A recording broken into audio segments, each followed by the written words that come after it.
Rejoice in the Lord always. I say it again, rejoice. Now we heard Nick and Andrew as they proclaimed for us say those words, joy and rejoice, an awful lot of times. And these words of St. Paul capture the essence of this Sunday. The reason why I'm wearing this rose-colored vestment. Let us rejoice. Rejoice because the time of preparation of Advent is over half over.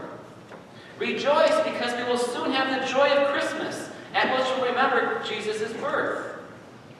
Rejoice because we have the great hope for our future when Jesus comes again. That we as Catholics are to rejoice is one message that Pope Francis keeps reminding us. In fact, one of the most important things that he has written thus far is something called the joy of the gospel. We are to be people of joy when we follow Jesus.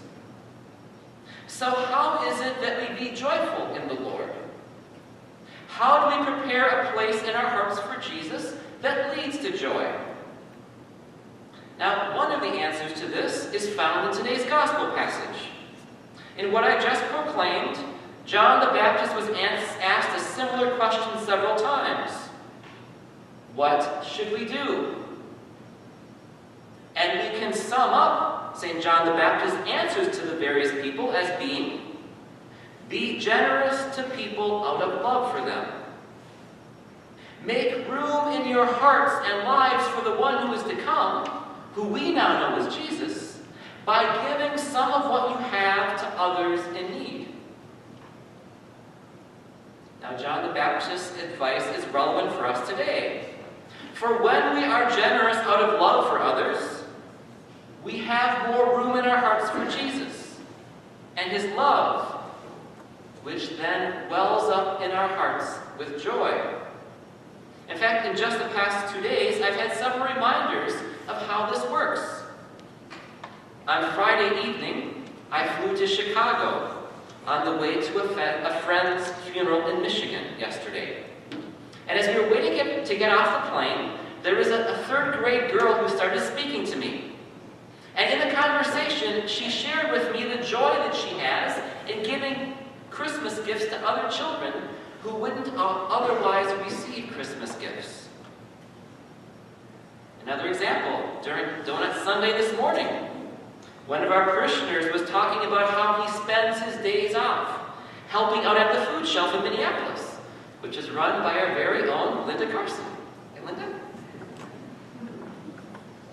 And for some upcoming opportunities for generosity here at St. Pius, Tuesday is the big day for our annual Circle of Giving. And one of the announcements at the end of Mass is for a hats and mittens drive that the Council Catholic Women is sponsoring. So one way we can be joyful is by giving from our hearts to others. But being joyful, making room in our hearts for Jesus and his healing love, is also a function of what we don't allow into our hearts. In fact, let me tell you a very fresh personal story of this. I mentioned that 2 nights ago I flew to Chicago. Well, at this time, 24 hours ago, I was pulling out of the rental car lot at Chicago Midway Airport. Now, why was I doing that? Well, last evening was foggy in Chicago.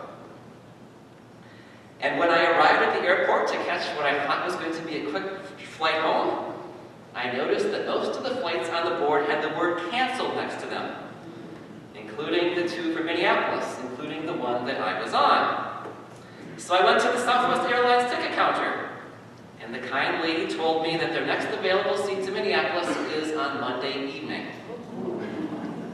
Well, that was a bit of a problem. I kind of have to work on Sundays.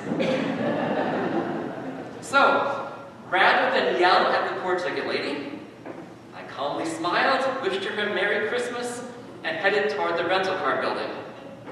Now, as I was leaving in a peaceful way, several of the ticket agents called me over to bless them, because with so many flights canceled, it was a rather rough night for them.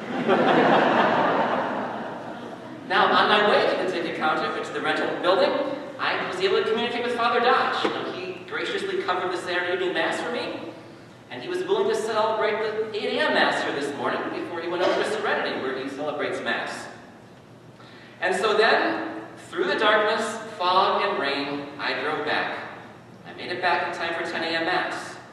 And believe it or not, I was able to go through all of this with great peace, even at times joy in my heart.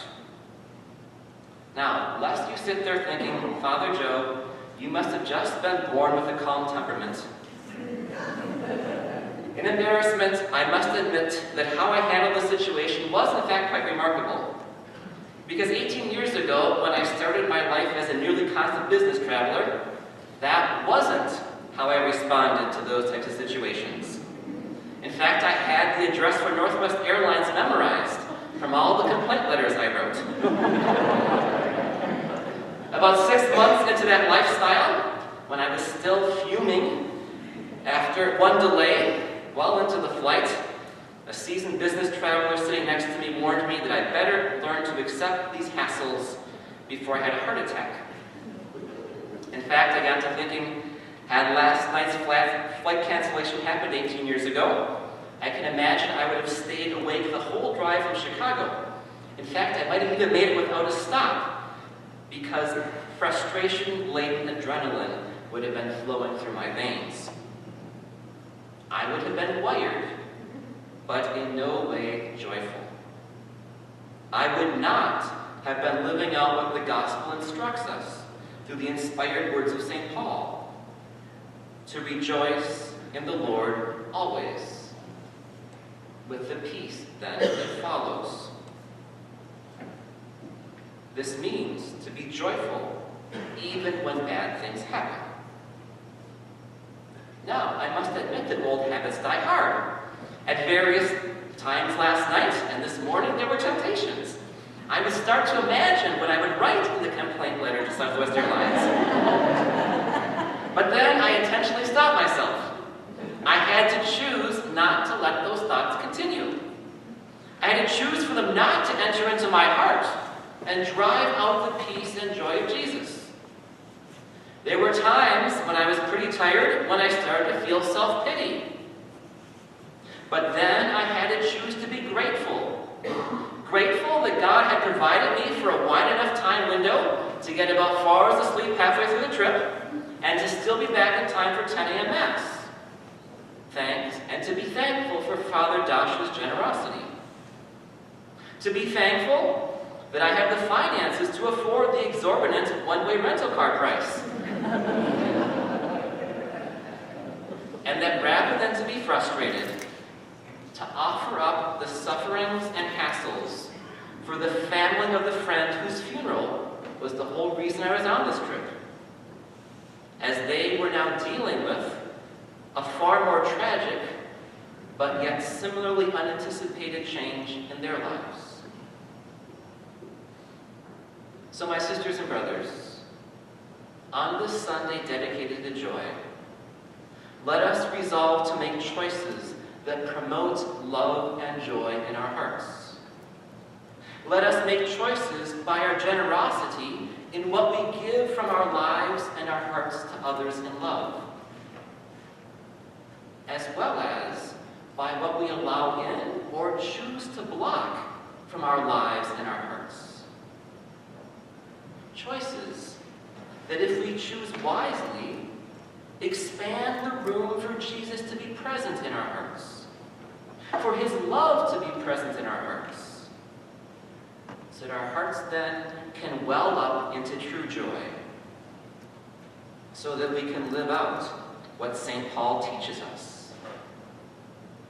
Rejoice in the Lord always. I shall say it again, rejoice.